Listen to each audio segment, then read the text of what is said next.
Then put Jan on second row. I don't have to. Yeah, I know you do, Mum. You tell me that every time. It just drives me crazy now. Because, like, if they're burning on the top, you can't put a piece of paper, you've got to put a bit of cardboard in to stop them burning. So I kept telling them, no, don't touch them. They'll stop them going up. They'll stop them rising. You're letting the air out of the oven. Good afternoon, ladies and gentlemen. We're going to make some drop scones this afternoon. Now, these are the ingredients we need. We need flour, bicarb soda, sugar, milk, and an egg. Now, we've put in here 1 cup of self-raising flour in the sifter, and we've put in half a teaspoon of bicarb soda. We're going to sift them together like that. They really need to be sifted a few times, so I'm sifting once now so you can see. Now, I might sift it once again.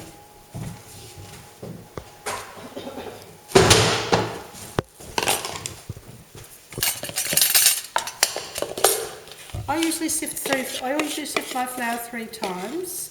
So I'm doing this, so I sift it 3 times. So that's 1, 2.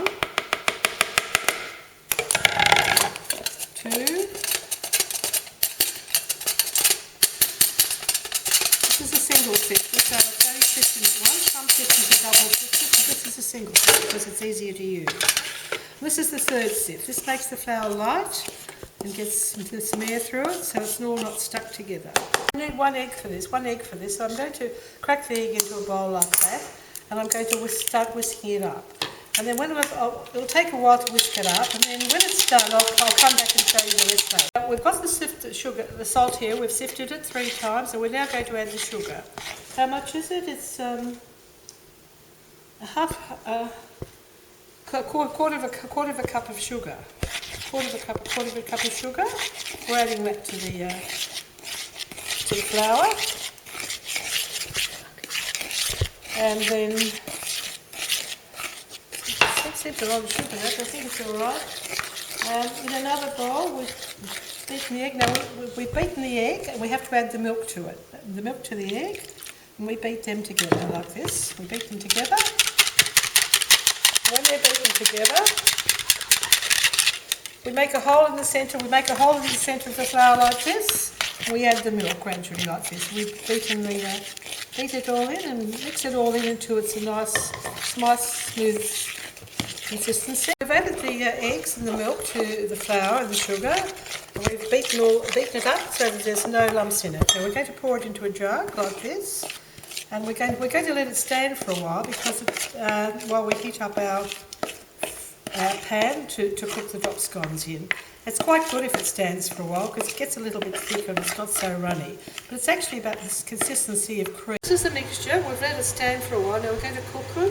So you get a bit of butter on a piece of grease paper and you've heated your pan up. You rub it around on the pan like that, and you put spoonfuls in.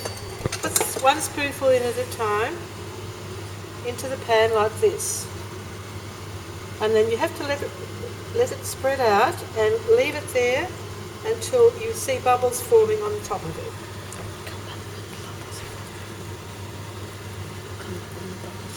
Now I'll come back when the bubbles are coming up so you can see what the consistency is. Now you can see we put the mixture in and the bubbles are starting to pop up, and you let quite a few bubbles pop up, and then when they've popped up quite a bit, you put the thing underneath and you turn it over. That one wasn't quite right. We picked that one up too soon. We'll have to let it go. We'll try another one. Just turn this one over nicely. It's cooked on one side, and we've turned it over to cook the other side. I'll come back to you in a moment. Now I'm taking this one out of the pan. This one's nicely cooked, as you can see, and it's a good idea to have a tea towel ready so that you can pop it on it and cover it over to let it steam and keep it warm. So as you're cooking them, you go along. Now I'm going to put another lot of mixture in a moment, but I have to put some butter on the pan first. Now the best way to enjoy these lovely drop scones we've just made, these lovely soft drop scones, is with jam and butter and a good cup of tea. So here we go. Goodbye everybody. Now this is goodbye from me and goodbye to you from the Alps of the Ivanhoe Fitzgerald family.